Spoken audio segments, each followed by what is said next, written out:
Okay, where were we? Nevertheless, he put one of the fluffy towels, the cloak, the map, and the egg at the side of the swimming pool-sized bath, then knelt down and turned on one of the taps. He could tell at once that they carried different sorts of bubble bath mixed with the water, though it wasn't bubble bath as Harry had ever experienced. One tap gushed pink and blue bubbles the size of footballs. And then, of course, if you realize this is British, you know that is a soccer ball.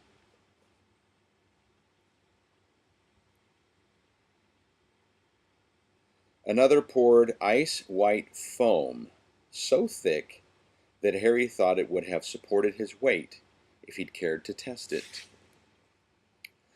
A third sent heavily perfumed purple clouds, hovering over the surface of the water. Harry amused himself for a while, turning the taps on and off, particularly enjoying the effect of one whose jet bounced off the surface of the water in large arcs. Then when the deep pool was full of hot water, foam, and bubbles, which took a very short time considering its size. Harry turned off all the taps, pulled off his pajamas, slippers, dressing gown, and slid into the water. It was so deep that his feet barely touched the bottom, and he actually did a couple of lengths before swimming back to the side and treading water, staring at the egg. Highly enjoyable though it was to swim in hot, foamy water with clouds of different colored steam wafting around him, no stroke of brilliance came to him, no sudden burst of understanding. Harry stretched out his arms, lifted the egg in his wet hands, and opened it. The wailing, screeching sound filled the bathroom, echoing and reverberating off the marble walls, but it sounded just as incomprehensible as ever, if not more so, with all the echoes. He snapped it shut again, worried that the sound would attract Filch, wondering whether that hadn't been Cedric's plan, and then, making him jump so badly that he dropped the egg, which clattered across the bathroom floor. Someone spoke. "I'd try putting it in the water if I were you." Harry had swallowed a considerable amount of bubbles in shock. He stood up, sputtering, and saw the ghost of a very gloomy-looking girl sitting cross-legged on top of one of the taps. It was Moaning Myrtle, who was usually to be heard sobbing in the S-bend of a toilet 3 floors below. "Myrtle!" Harry said in outrage.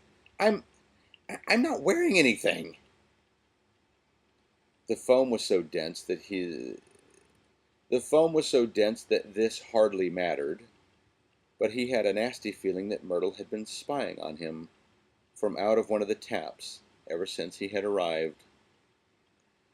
"I closed my eyes when you got in," she said, blinking at him through her thick spectacles.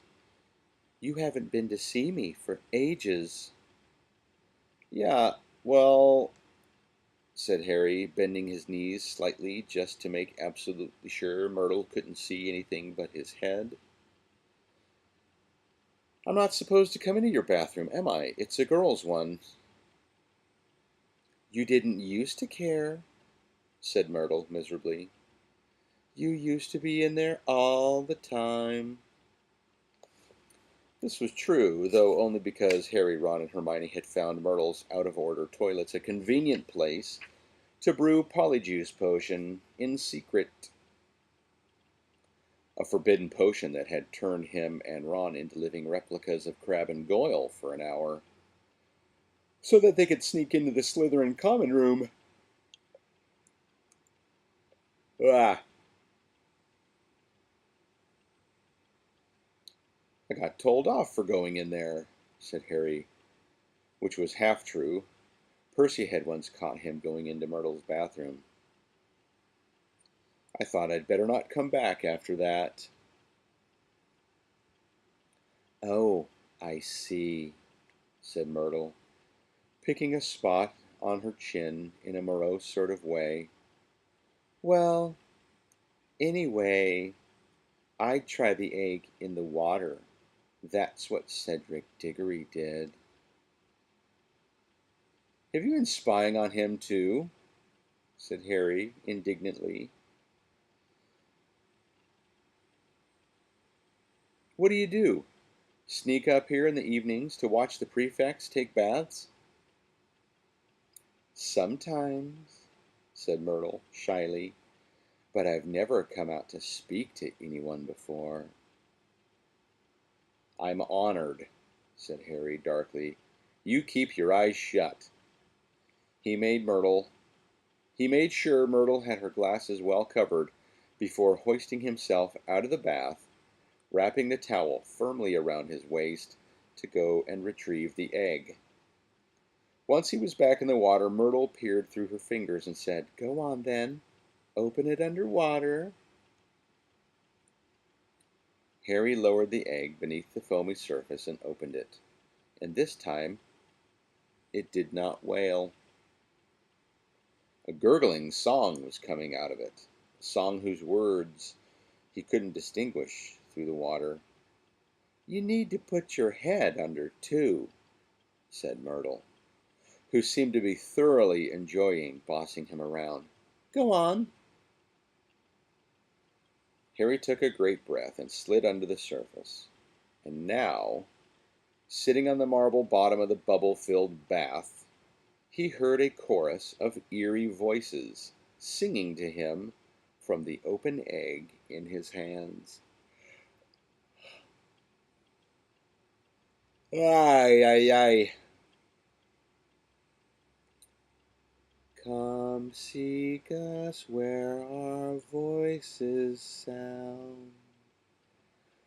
We cannot sing above the ground. And while you're searching, ponder this. We've taken what you'll sorely miss.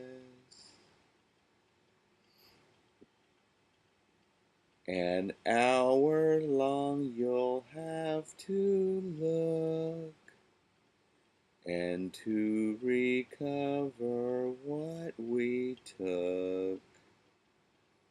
But past an hour, the prospect's black.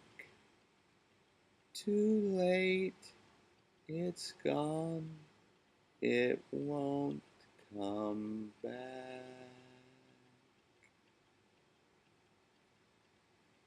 Ooh, that's kind of scary. Harry let himself float back upward and broke the bubbly surface, shaking his hair out of his eyes. Hear it? Said Myrtle. Yeah. Come seek us where our voices sound? And if I need persuading, hang on, I need to listen again. He sank back beneath the water. It took 3 more underwater renditions of the egg's song before Harry had it memorized. Then he trod water for a while, thinking hard, while Myrtle sat and watched him. Gotta go and look for people who can't use their voices above ground, he said. How could that be? Slow, aren't you? He had never seen Moaning Myrtle so cheerful, apart from the day when a dose of Polyjuice potion had given Hermione the hairy face and tail of a cat. Harry stared around the bathroom, thinking. If the voices could only be heard underwater, then it made sense for them to belong to underwater creatures. He ran this theory past Myrtle, who smirked at him. "Well, that's what Diggory thought," she said. He lay there talking to himself for ages about it. Ages and ages. Nearly all the bubbles were gone. "Underwater," Harry said slowly. "Myrtle, what lives in the lake, apart from the giant squid?" "Oh, all sorts," she said. "I sometimes go down there.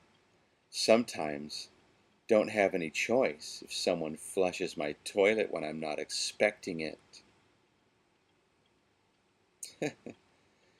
Trying not to think about moaning Myrtle zooming down a pipe to the lake with the contents of a toilet, Harry said, "Well, does anything in there have a human voice? Hang on." Harry's eyes had fallen on the picture of the snoozing mermaid on the wall. "Myrtle, there aren't mer people in there, are there?" "Ooh, very good," she said, her thick glasses twinkling. "It took Diggory much longer than that. And that was with her awake, too." Myrtle jerked her head toward the mermaid with an expression of great dislike on her glum face, giggling and showing off and flashing her fins. "That's it, isn't it?" said Harry excitedly. "The second task's to go and find the merpeople in the lake. And But he suddenly realized what he was saying, and he felt the excitement drain out of him, as though someone had just pulled a plug in his stomach. He wasn't a very good swimmer. He'd never had much practice. Dudley had had lessons in his youth, but Aunt Petunia and Uncle Vernon, no doubt, hoping that Harry would drown one day, hadn't bothered to give him any. A couple of lengths of this bath were all very well, but that lake was very large and very deep, and merpeople would surely live right at the bottom. Looks like you're getting some bonus minutes. "Myrtle, how am I supposed to breathe?" At this, Myrtle's eyes filled with sudden tears again. "Tactless," she muttered, groping in her robes for a handkerchief. "What's tactless?" said Harry, bewildered. "Talking about breathing in front of me," she said shrilly, and her voice echoed loudly around the bathroom. "When I can't, when I haven't, for ages." And she buried her face in her handkerchief and sniffed loudly. Harry remembered how touchy Myrtle had always been about being dead, but none of the other ghosts he knew made such a fuss about it. "Sorry," he said impatiently. "I didn't mean. I just forgot." "Oh, yes, very easy to forget Myrtle's dead," said Myrtle, gulping, looking at him out of swollen eyes. "Nobody missed me when I was alive. Took them hours and hours to find my body. I know. I was sitting there waiting for them. Olive Hornby came into the bathroom. 'Are you in here again, sulking Myrtle?' she said, 'because Professor Dippet asked me to look for you.' And then she saw my body. Oh, she didn't forget it until her dying day. I made sure of that. Followed her around and reminded her I did. I remember at her brother's wedding." But Harry wasn't listening. He was thinking about the merpeople's song. "We've taken what you'll sorely miss." That sounded as though they were going to steal something of his, something he had to get back. What were they going to take? Whoa, this is the longest I've read. Let's hurry and stop this thing. Okay, getting crazy.